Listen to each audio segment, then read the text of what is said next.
Então agora vamos entrar na parte um pouco mais dolorosa deste módulo, para acabar em beleza. Vamos ver algumas aplicações de Python em bioinformática.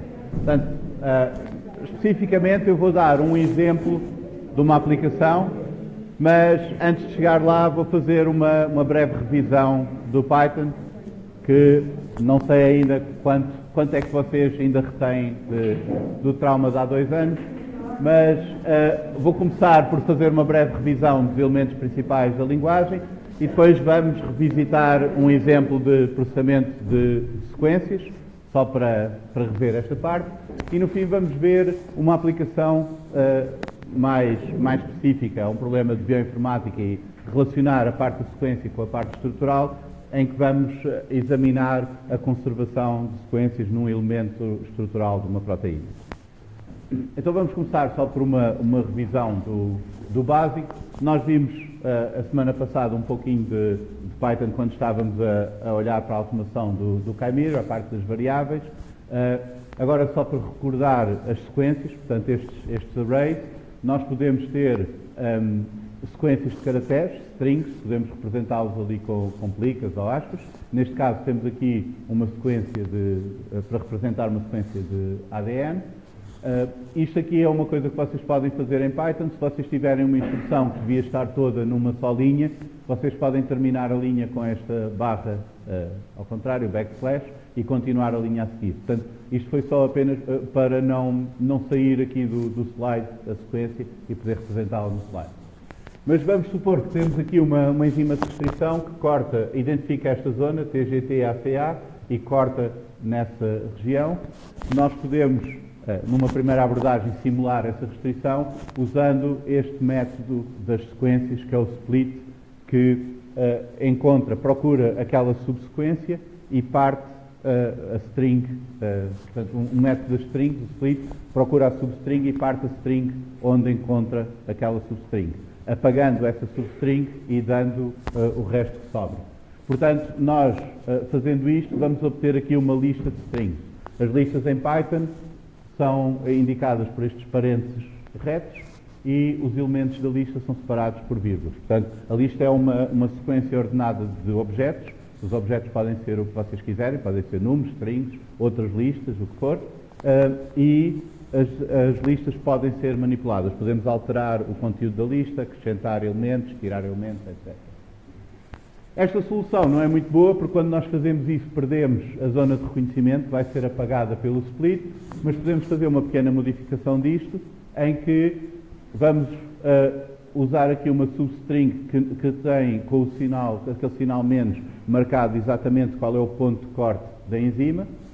Vamos fazer a substituição na nossa sequência desta sequência com aquela marcação. Portanto, ficamos com uma sequência marcada em que temos ali os pontos de corte da enzima marcados com o sinal menos.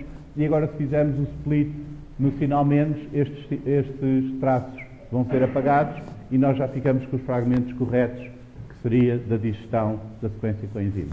Portanto, isto é só, vocês já viram este exemplo também em ICE, mas é só para recordarmos como é que usamos os métodos do objeto, por exemplo, ali o split e a parte das strings e das listas. Nós podemos pedir o número de elementos num destes arrays com esta função len. Portanto, este len é de length, de comprimento. Se nós pedirmos o comprimento desta lista, vai-nos dizer que são 3, porque esta lista tem 3 elementos, tem 3 strings. Se nós quisermos o comprimento desta primeira string, nós podemos pedir o comprimento do primeiro elemento da lista dos fragmentos. A indexação de elementos em Python começa no 0, portanto o primeiro elemento tem índice 0, 1 para o segundo e assim por diante. As listas nós podemos criar com parênteses retos, as strings nós podemos criar com aspas, temos também os tuplos, podemos criar com parênteses curvos.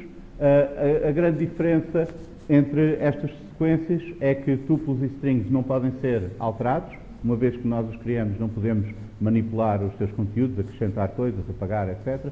As listas nós podemos alterar como quisermos. Nós podemos aceder a elementos individuais destes conjuntos ordenados pelo índice do elemento. O índice do primeiro elemento é 0 e assim por diante.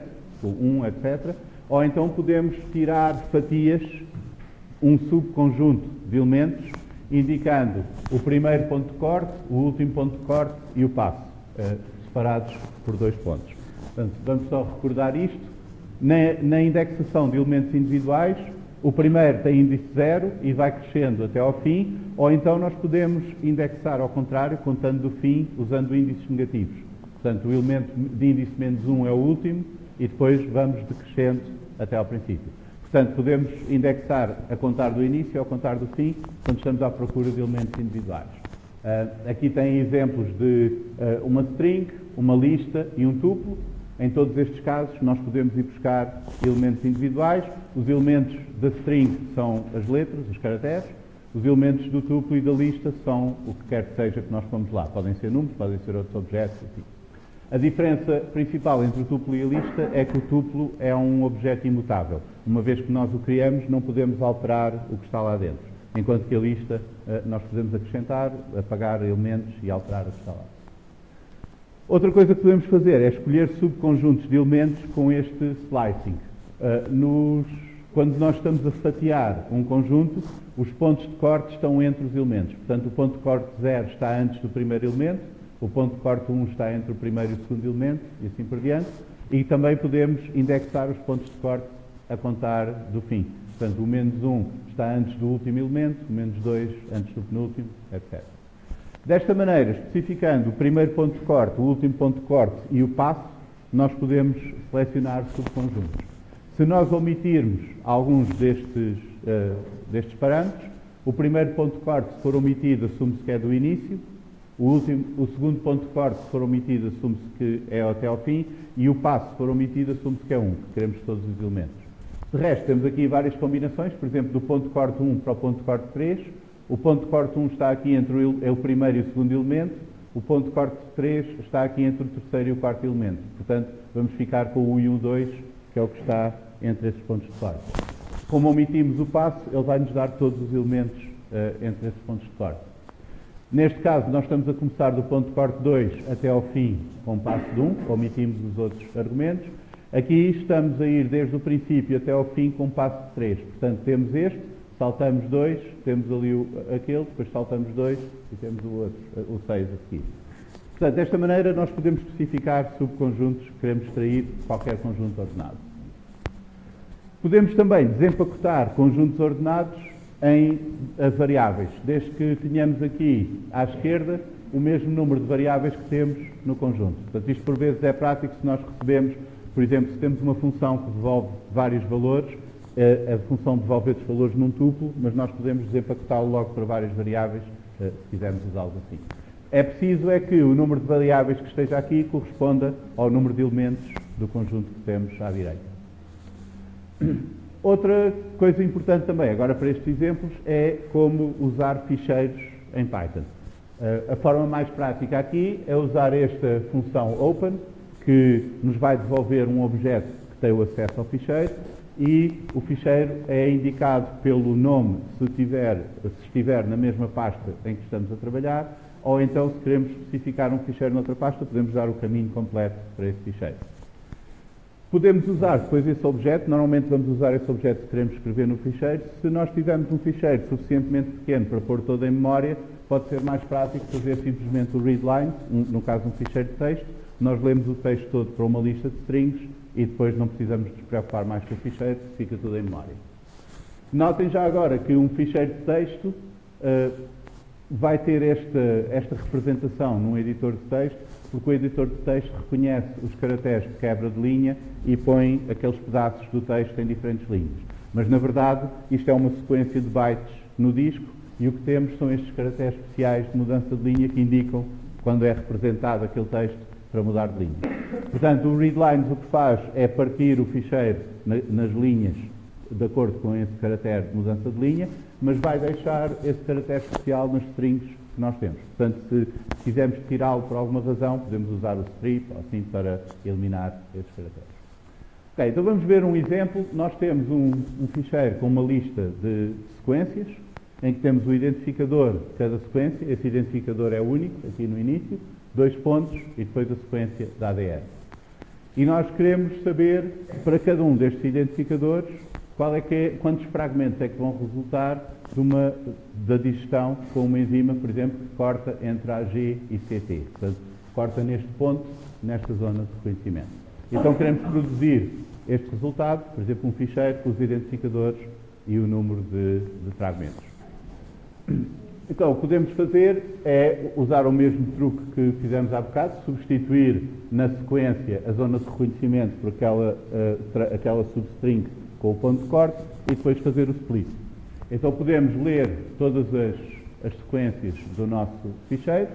Para cada uma delas vamos partir pelo ponto e vírgula, portanto se fizermos o split vamos obter uma lista com esta parte e esta parte que vem a seguir separadas. E como isso é sempre uma lista com dois elementos, o identificador e a sequência, nós podemos desempacotá-la para duas variáveis. Portanto, uma vai ficar com o identificador da sequência, outra fica mesmo com o texto da sequência. Agora, vamos substituir todas as ocorrências do AGCT por um AG-CT, com este replace, e depois vamos partir pela posição do traço para obter o número de fragmentos e vamos imprimir o identificador e o comprimento daquela lista de fragmentos. O comprimento da lista de fragmentos será o número de fragmentos que vamos usar. Portanto, isto seria uma implementação para resolver este problema. Vamos supor que nós complicamos um pouco e, além de ter este ficheiro com as sequências todas, temos também um ficheiro com as enzimas todas que queremos simular. Portanto, temos o identificador da enzima, a zona de reconhecimento, a substring na sequência onde vai reconhecer, e a zona de reconhecimento marcada, assinalada com o ponto de corte. E agora queremos gerar vários ficheiros. Mas o que podemos fazer aqui será, uma primeira abordagem seria aninhar os dois ciclos, e então nós temos um ciclo exterior em que vamos percorrer todas as enzimas, vamos partir pelo ponto e vírgula e separar isto no identificador da enzima, a zona de reconhecimento e o ponto de corte, portanto estes três elementos que estão em cada linha. E depois vamos, para cada uma das nossas sequências, vamos fazer o que já fizemos aqui atrás. Portanto, isto é basicamente o mesmo ciclo, mas só para recordarem esta parte de como é que nós podemos aninhar blocos em Python, tudo isto é determinado pela indentação. Portanto, temos aqui este ciclo for, todo este código aqui vai ser repetido para cada uma das enzimas, porque este ciclo for está a percorrer as linhas das enzimas. Depois, aqui dentro, para cada enzima vai ser executado este ciclo for, em que este bloco vai ser iterado por todas as sequências. Portanto, nós estamos a fazer todas as combinações de enzimas com sequências, fazendo estes blocos aninhados, e nós indicamos ao interpretador o que é que pertence onde pela indentação. Portanto, aqui não se podem enganar na posição das linhas. Então, o que fazemos aqui é, vamos contar para cada sequência quantos fragmentos é que resultam da digestão e vamos fazer o append para esta lista das contagens de strings formadas pelo identificador da sequência, um tab, esta barra ao contrário permite-nos pôr caracteres especiais, como mudança de linha, tabs, etc. E depois o comprimento dos fragmentos, ou seja, o número de fragmentos convertido em strings para podermos concatenar com este texto. Portanto, vamos obter texto deste género, o identificador, um tab e o número.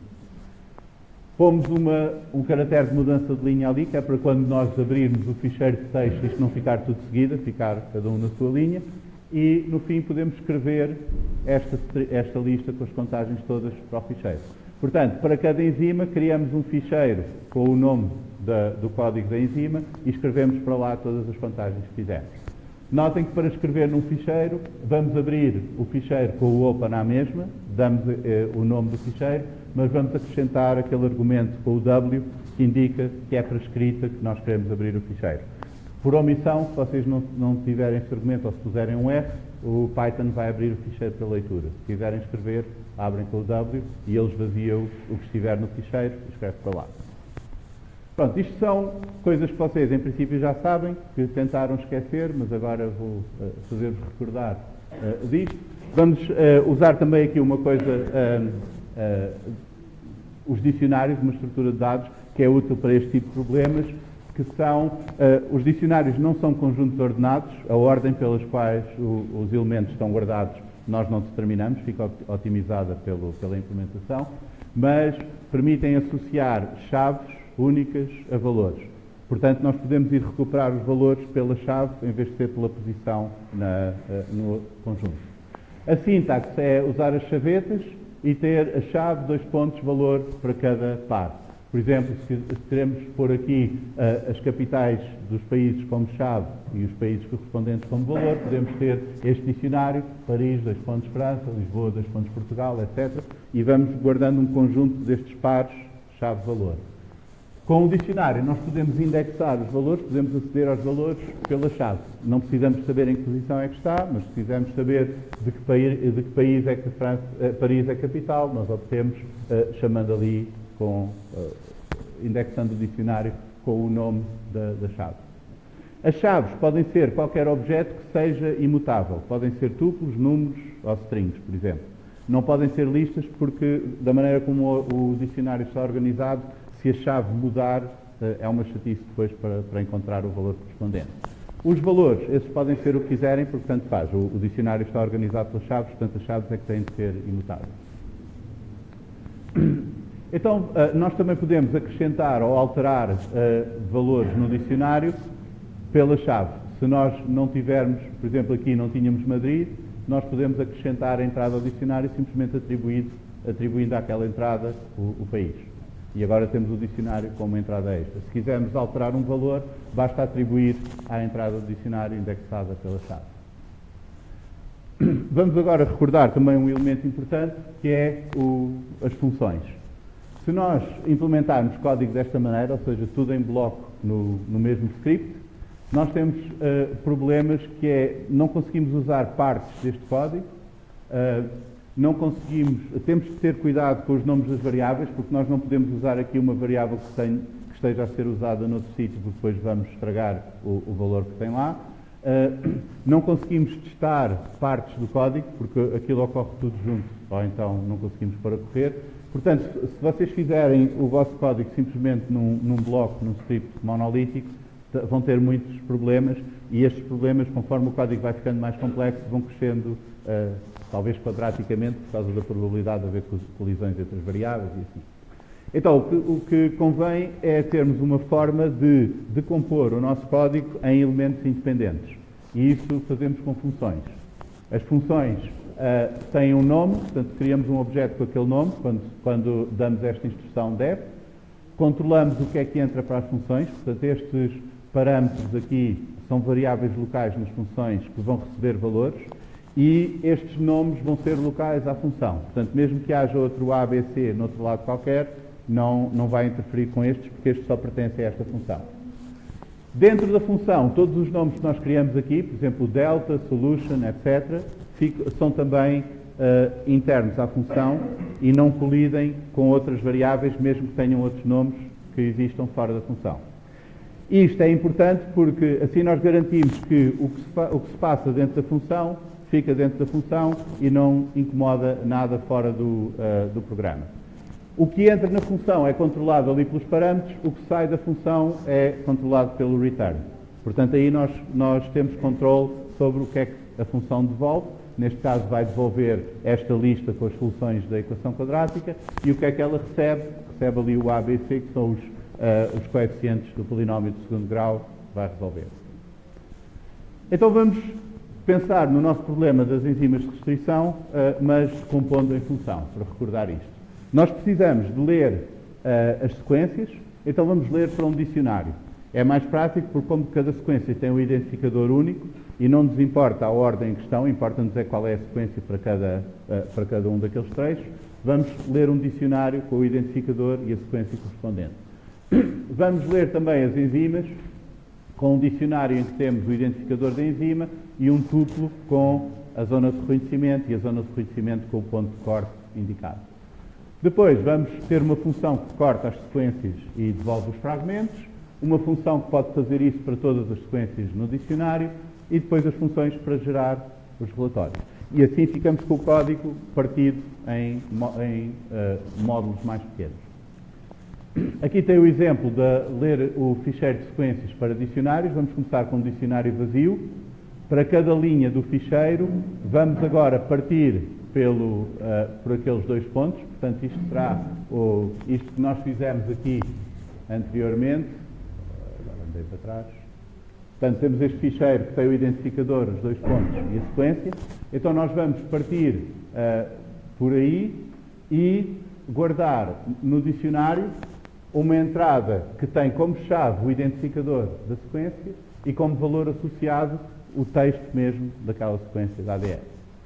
Portanto, no fim de fazer isto, lemos o ficheiro todo das sequências, devolvemos o dicionário e agora temos um dicionário que tem como chave os identificadores e o valor associado à sequência que nós tiramos lá do ficheiro.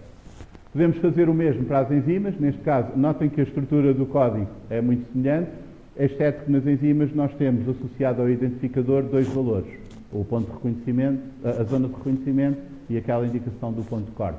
Portanto, o que vamos colocar no dicionário será um tuplo com 2 valores em que temos essas 2 strings. Então agora o nosso dicionário das enzimas terá como chave o identificador da enzima e depois a cada chave associado um tuplo com a zona de reconhecimento e o ponto de corte. Precisamos agora daquela função que faz a digestão simulada, portanto recebe a sequência, a zona de reconhecimento e o ponto de corte. Esta simplesmente faz aquela substituição para ficarmos lá com o tracinho e depois devolve os fragmentos.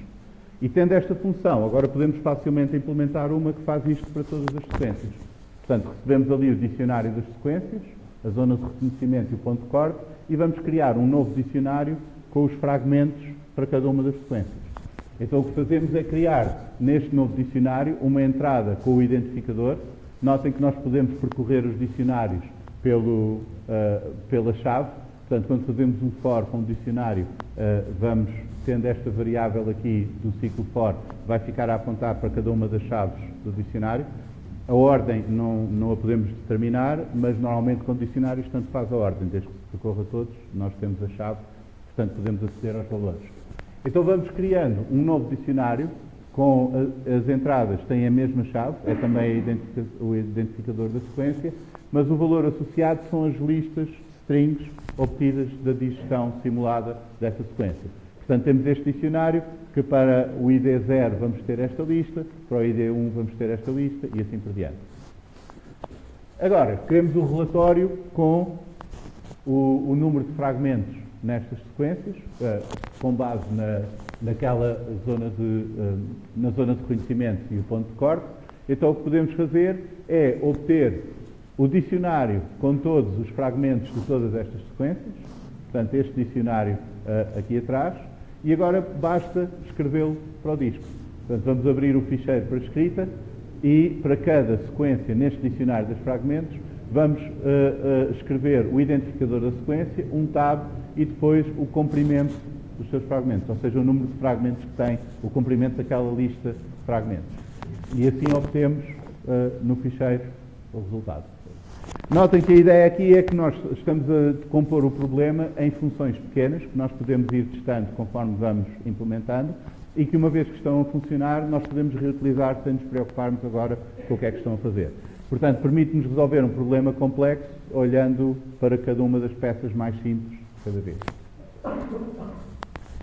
Para fazer todos os relatórios, então agora vamos simplesmente ler todas as sequências e todas as enzimas e para cada uma das enzimas criamos o seu relatório com o nome do identificador da enzima.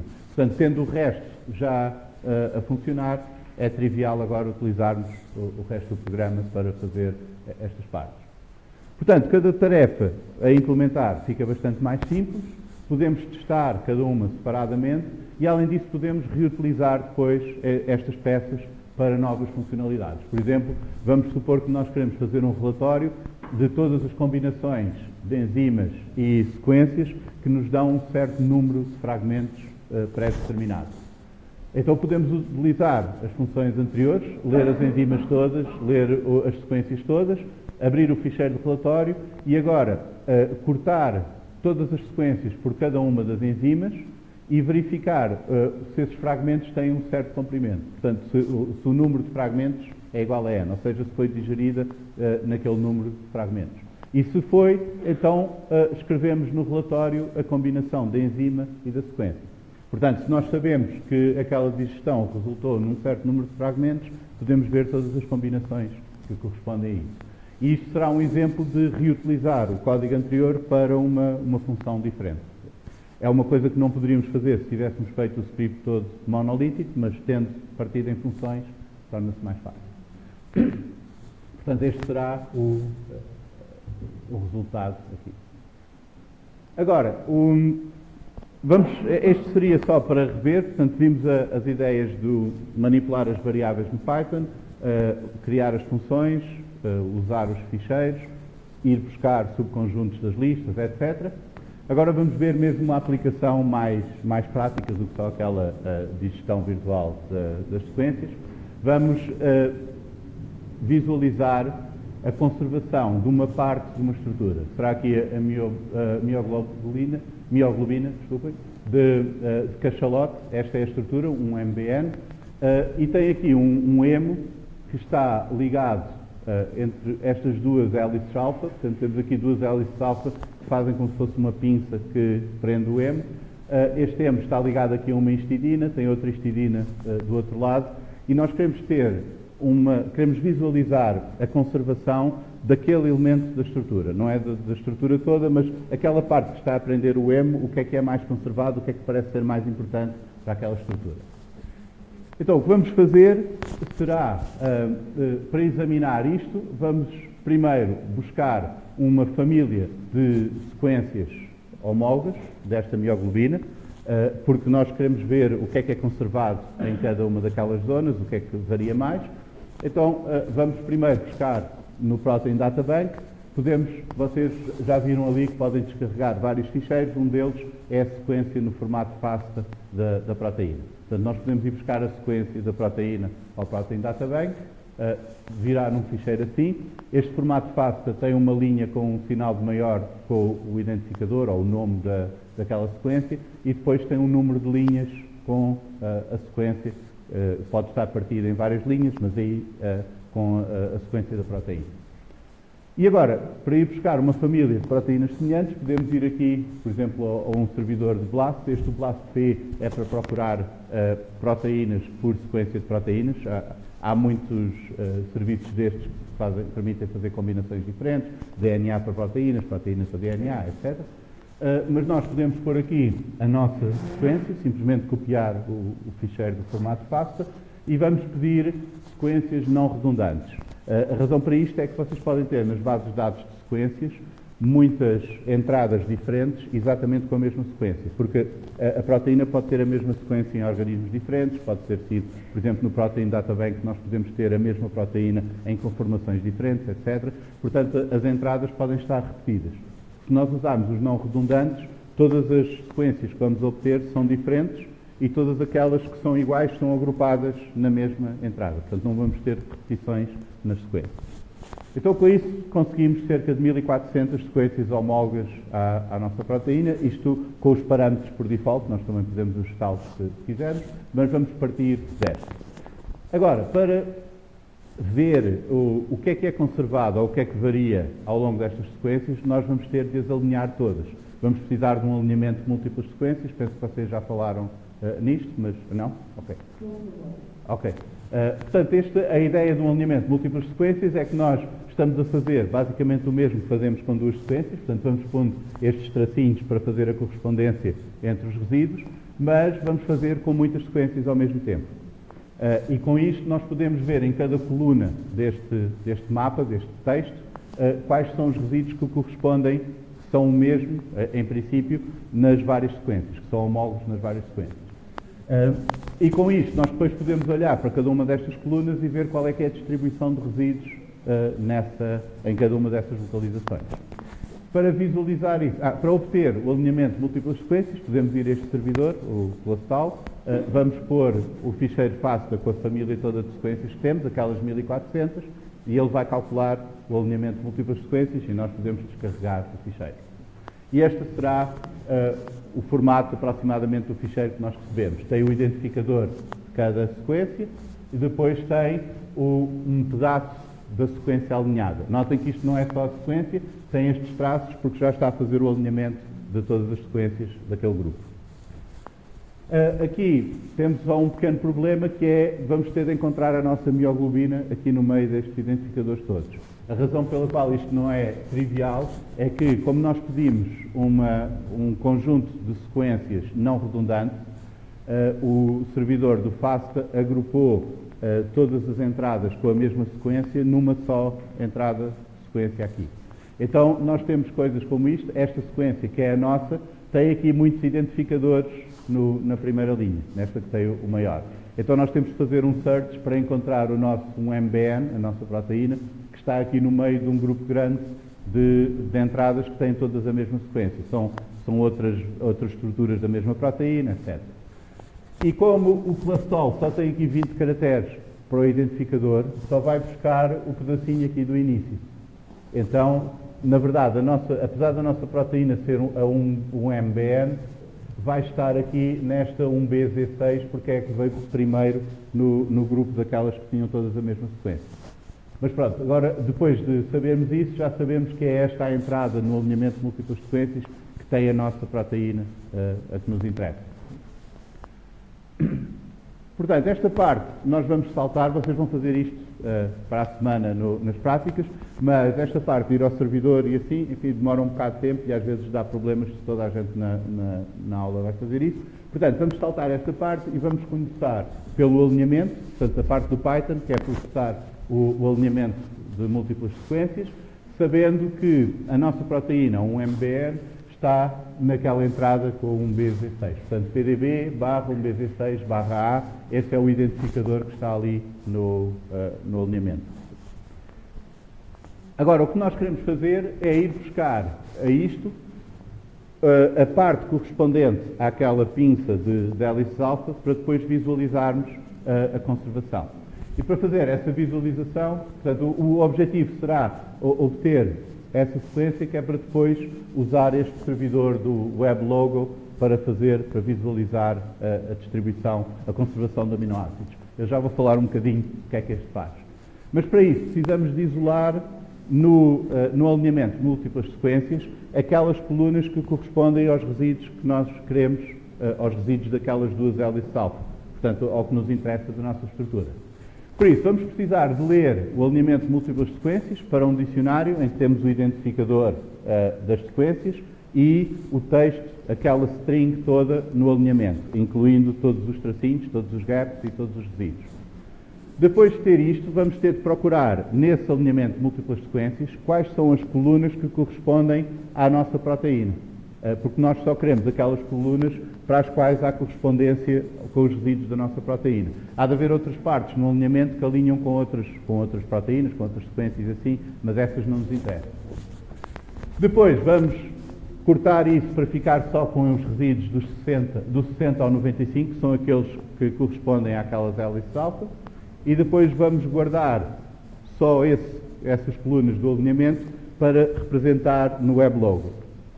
E o WebLogo é um servidor que faz este tipo de bonecos, olhando para a diversidade dos resíduos em cada coluna de um alinhamento múltiplo, que representa depois quais são os resíduos predominantes em cada posição, e a altura desta coluna tem que ver com a informação que temos em cada uma das posições. Basicamente, as mais baixas são aquelas onde há mais misturada de resíduos e não há tendência para nenhum prevalecer ou há pouca conservação. As colunas mais altas são aquelas mais conservadas e onde temos a representação de qual é o resíduo dominante. Portanto, em detalhe, o que isto faz é representar a informação como a perda de entropia por causa da distribuição dos resíduos em cada posição. A entropia, aqui, ou esta incerteza de Shannon, é o número médio de perguntas sim ou não que temos de fazer para especificar um valor. Portanto, vocês podem ver que se nós tivermos N opções e for completamente aleatório, portanto, a probabilidade de qualquer um desses N valores for igual a qualquer outro, então, em média, nós vamos precisar de logaritmo de 2 perguntas para conseguir descobrir qual é que é o valor. Às vezes descobrimos mais cedo, às vezes mais tarde, mas em média será isso. Se nós tivermos um desequilíbrio, se na maior parte das vezes, por exemplo, se vocês estão a jogar com aquele jogo dos animais com alguém e essa pessoa metade das vezes escolhe o elefante, então aí precisam de muito menos perguntas, porque se começarem logo com o elefante tem uma boa probabilidade de acertar. Portanto, se houver desvios à distribuição uniforme, nós vamos ter menos entropia nessa distribuição. Isso é o que podemos medir aqui pela entropia, que será menos o somatório do produto da frequência de cada um dos valores pelo logaritmo de base 2 dessa frequência. O logaritmo de base 2 da frequência é sempre negativo, porque a frequência no máximo será 1, não é? Ou isto pode ser 0 ou negativo, portanto aquele sinal depois corta e isto dá-nos, a entropia será um valor positivo aqui, que será máximo quando a distribuição é completamente uniforme, e aí tem este valor, logaritmo 2 do número de opções. O que nós representamos aqui no WebLogo é quanta entropia que foi perdida em relação ao máximo por causa da distribuição de resíduos que temos ali. Portanto, basicamente é a partir do logaritmo 2 com o número de possibilidades diferentes. Se for ADN, este N é 4, porque há 4 nucleótidos diferentes, se for proteína é 20, e depois subtraímos a quantidade de informação, de entropia que temos, que observamos no alinhamento múltiplo, e isso dá-nos a altura da coluna. Portanto, no caso de proteínas, o máximo é 4, qualquer coisa, que é o logaritmo de base 2 dos 20 aminoácidos diferentes. E se nós temos aqui, por exemplo, nesta posição 9, temos um aminoácido que praticamente ocorre em todas as posições da coluna, então a perda de entropia foi muito grande e este fica com um tamanho maior. E além disso fica representado aqui o G muito maior do que os outros. Em sítios onde há uma grande mistura de aminoácidos, a perda de entropia é pequena, portanto a coluna vai ficar mais pequena aqui. A mesma coisa para DNA. Para DNA o máximo da escala é 2, porque temos 4 opções. Para proteína o máximo da escala é 4.32, que é o logaritmo base 2 de pi. Portanto, olhando para aqui, nós conseguimos ver quais são as zonas mais conservadas, as posições mais conservadas, porque são aquelas que têm a letra mais alta, ou a coluna de letras chega mais alto, e como cada coluna tem as letras desenhadas em proporção à sua frequência, nós conseguimos ver também quais são os resíduos dominantes em cada posição. Portanto, isto é uma forma prática de representar a conservação num trecho ou numa sequência.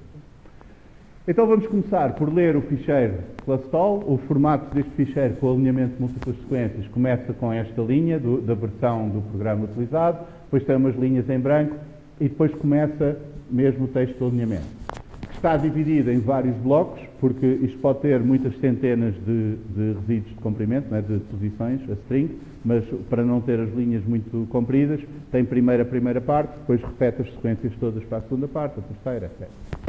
Então, nós precisamos de ler cada um destes blocos, saltar estas linhas brancas que separam os blocos, onde depois começa a repetir os identificadores, e sabemos que o nome está aqui nos primeiros 20 caracteres, e a seguir ao nome temos a parte da sequência.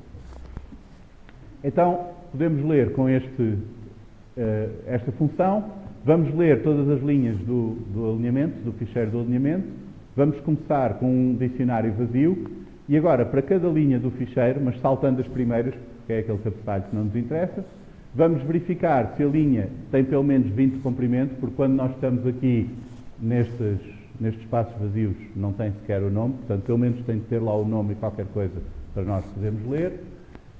Vamos guardar na variável nome a parte inicial da linha, portanto, os primeiros 20 caracteres, mas vamos usar este strip. Este método tira todos os espaços em branco nas extremidades da string. Portanto, como isto tem o identificador e depois tem espaços até começar a sequência, nós deitamos fora esses espaços, ficamos só com o identificador. Fazemos o mesmo para a sequência e agora, se houver ali alguma coisa no nome, porque às vezes pode haver aqui linhas que não têm nome nenhum ou assim, portanto vamos confirmar que temos um identificador no nome, vamos ver se já existe no nosso dicionário. Portanto, se já existe no nosso dicionário, vamos buscar a sequência que estava lá guardada, acrescentamos a nova, porque nós vamos percorrendo o ficheiro e vamos encontrando o mesmo identificador várias vezes e temos de ir juntando tudo numa só string para ter a linha correspondente a esse identificador. Portanto, se ele já existe, acrescentamos; se não existe, pomos uma entrada nova.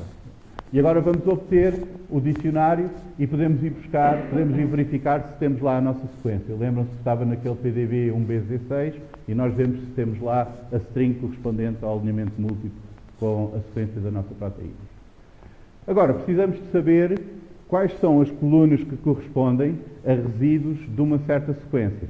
Porque notem que o alinhamento de múltiplas sequências tem muito espaço vazio. Se vocês tiverem uma sequência comprida, vai haver ali muitos gaps que é preciso para alinhar outra com essa. E depois, se vocês alinham uma nova que é preciso pôr mais espaços vazios, vai acrescentar mais espaços vazios no alinhamento todo e assim. Portanto, apesar da nossa sequência ter cerca de 100 aminoácidos ou assim, este alinhamento pode ter mais de 1000 colunas porque está a tentar alinhar todas as sequências, pondo espaços vazios onde é preciso. Então agora, o que nós precisamos de saber é quais são as colunas desse alinhamento que correspondem a resíduos na nossa proteína, porque não nos interessa aquelas que correspondem a gaps na nossa proteína, porque essas não têm correspondência com a proteína. Então vamos criar esta função que vai criar uma lista de posições para cada coluna no nosso alinhamento de múltiplas sequências, em que na sequência que nós queremos não tem um traço. Portanto, se tiver um caractere diferente do traço, nós guardamos essa posição. Se tiver um traço, ignoramos. Então agora podemos pedir quais são as posições no alinhamento de múltiplas sequências, a linha correspondente à nossa proteína, quais são as posições que não têm traço. E recebemos aqui a lista correspondente a todas as colunas do alinhamento em que está lá a nossa proteína. Agora podemos pegar nestas posições, tirar só aquilo que nos interessa, que é da posição 60 a 95, portanto basta fatiar aqui do 59 ao 95. Lembrem-se que ele começa a 0, portanto tem de se lembrar fazer essas contas. O resíduo número 60, vamos começar com o índice 69 ali, 59, desculpa. E agora o que precisamos é de ir buscar ao alinhamento de múltiplas sequências só aquele bloco de colunas correspondente àquele trecho da nossa proteína. Ou seja, vamos tirar tudo o que for gaps e coisas assim e vamos só obter aquilo que nos interessa. Portanto, será esta função aqui que vai criar um dicionário igual ao que nós temos, portanto, com as chaves e as sequências, mas na sequência vai pôr só aquelas colunas que vierem aqui na seleção. Portanto, vai buscar cada uma delas, vai acrescentar, formar a string só com aquelas colunas e devolver essas colunas. Portanto, o que obtemos aqui depois é, para cada sequência, só aqueles resíduos que correspondem, que estão alinhados no alinhamento de múltiplas sequências com aquelas duas hélices alfa da nossa proteína. Portanto, depois gravamos isto para um ficheiro, esta função simplesmente percorre o dicionário e grava tudo para um ficheiro, com as sequências, e obtemos este ficheiro aqui. Portanto, o que é que está aqui representado? É o bloco correspondente às colunas do alinhamento de múltiplas sequências que tem aminoácidos com correspondência àqueles das duas hélices alfa que nos interessam. Portanto, olhando para a variação de aminoácidos em cada posição aqui, nós conseguimos ver a conservação em cada posição daquelas duas hélices alfa. Por isso agora basta pegar neste ficheiro, copiar isto para o weblogo, está ali o endereço, depois se vocês quiserem experimentar, pomos ali as sequências todas e ele gera este resultado. Portanto, aqui podemos ver estas duas histidinas que estão à volta do ferro do hemo, uma delas até está ligada ao hemo, estão muito conservadas. Portanto, todas as proteínas semelhantes àquela mioglobina parecem ter ali aquelas histidinas a segurar o hemo. Além disso, podemos ver também aqui uma valina e umas leucinas que estão bastante conservadas noutras partes daquela hélice. Depois, há outras partes em que parece, por exemplo, aqui há muita diversidade, não é? Há aqui zonas que são muito menos conservadas. Por isso, desta forma, nós conseguimos isolar uma parte da estrutura e visualizar o que é que parece importante na sequência para dar aquela estrutura. Resumindo, fizemos uma breve revisão do Python. Aquela parte das sequências, das funções e assim, vocês vão ter um tutorial para a semana onde vão rever isso. E depois vamos fazer também este do retirar uma parte da estrutura, fazer o alinhamento de múltiplas sequências e o sequence loading. Portanto, toda esta parte de Python vocês vão fazer como tutorials em que podem ir seguindo o que está aqui. Nós não temos aulas suficientes para começarem mesmo a fazer exercício, voltar a isto. Mas a ideia será recordarem o que aprenderam antes e começarem a ver o potencial disto para aplicar neste tipo de problemas específicos em bioinformática. Notem que não é preciso saber programar muito para conseguir resolver este tipo de problemas, e se vocês conseguirem estar um pouquinho à vontade com o Python, é fácil de fazer coisas que seria muito difícil fazer sem terem Python, porque depois é difícil encontrarem software já específico para todas estas coisas que vos permita resolver qualquer problema. E há coisas que são relativamente simples de fazer se vocês souberem programar, mas que depois não conseguem fazer se não souberem. Portanto, essa é a ideia principal desta aula, é dar-vos uma noção do que é que podem fazer no futuro com isto.